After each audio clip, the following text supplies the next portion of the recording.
রাধে রাধে। আজ আমরা এই ভিডিওটিতে জানব 2024 সালের যোগিনী একাদশী ব্রত মাহাত্ম্য কথা। সাথে সাথে 2024 সালে কোন দিন পালিত হবে এই যোগিনী একাদশী ব্রত সম্পূর্ণ বিস্তারিত জানতে ভিডিওটি সম্পূর্ণ দেখুন। প্রথমেই জানব কোন দিন পালন করতে হবে শ্রী শ্রী যোগিনী একাদশী ব্রত।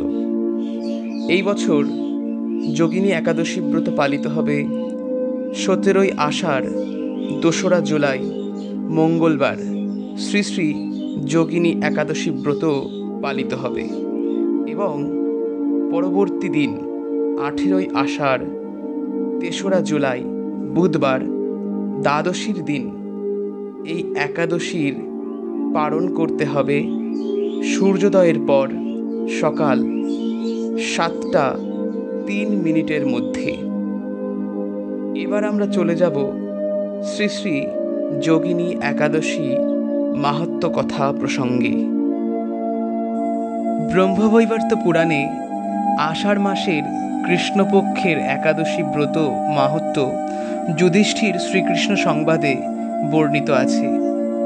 যুধিষ্ঠির মহারাজ বললেন, হে বাসুদেব, আষাঢ় মাসের কৃষ্ণপক্ষিয়া একাদশী মাহাত্ম্য কৃপাপূর্বক আমাকে বলুন।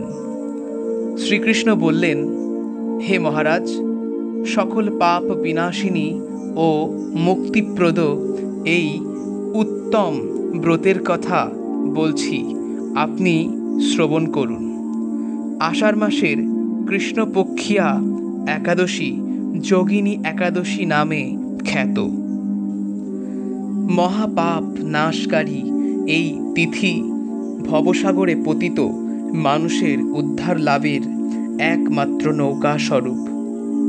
ব্রত পালনকারীদের পক্ষে এটি সর্বশ্রেষ্ঠ ব্রত বলে প্রসিদ্ধ।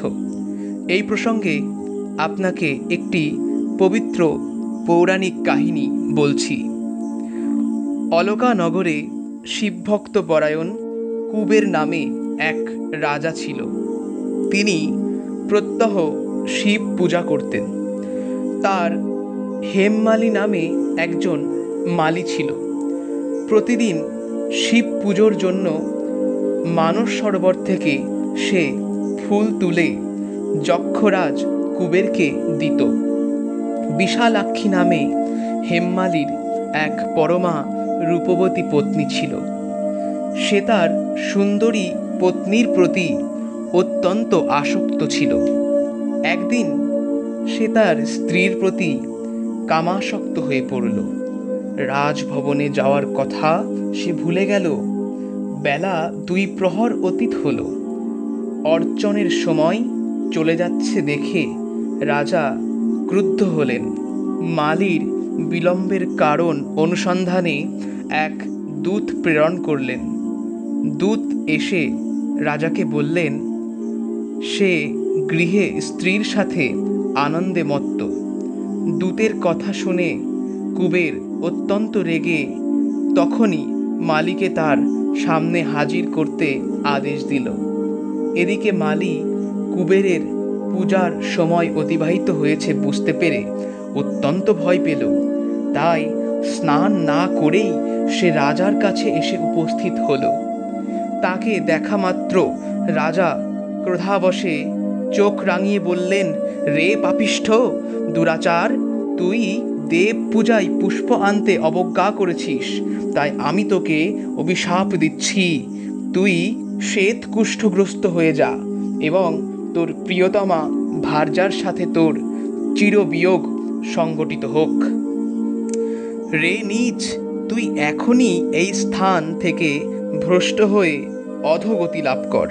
কুবেরের এই অভিশাপে হেমমালী পত্নীর সাথে স্বর্গভ্রষ্ট হয়ে দীর্ঘকাল যাবৎ কুষ্ঠ রোগ ভোগ করতে লাগল। রোগের যন্ত্রণায় দিন অথবা রাত্রে কখনোই সে সুখ পেত না।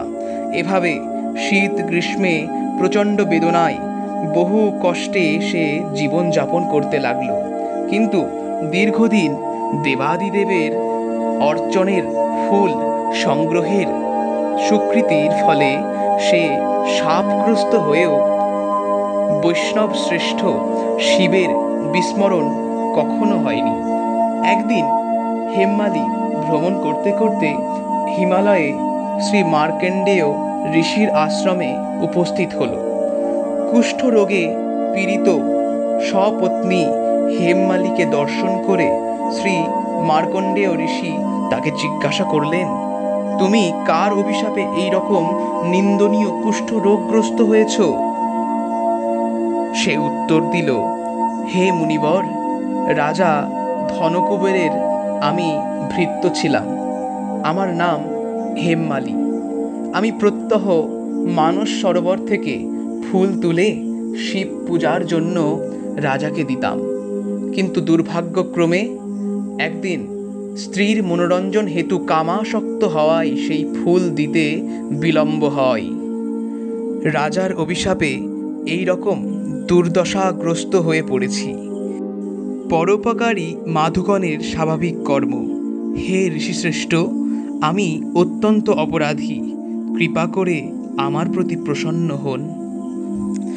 তখন দয়ার্দ্র চিত্ত মার্কেন্ডেয় মুনি বললেন, হে মালি, তোমার মঙ্গলের জন্য শুভ ফল প্রদানকারী এক ব্রতের উপদেশ করছি।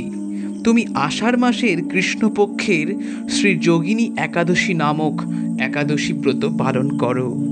এই ব্রতের পুণ্য প্রভাবে তুমি অবশ্যই কুষ্ঠ ব্যাধি থেকে মুক্ত হবেই হবে। শ্রীকৃষ্ণ বললেন, ঋষির উপদেশ শ্রবণ করে হেমমালি তাকে প্রণাম জানালেন। পরে অত্যন্ত আনন্দে ঋষির আদেশ মতো নিষ্ঠার সঙ্গে যোগিনী একাদশী ব্রত পালন করল।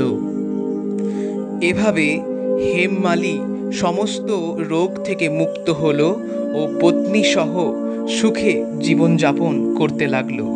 হে মহারাজ যুধিষ্ঠির, আমি আপনার কাছে এই ব্রতের উপবাসের মহিমা কীর্তন করলাম। এই ব্রত পালনে ৮৮,০০০ ব্রাহ্মণকে ভোজন করানোর ফল লাভ হয়।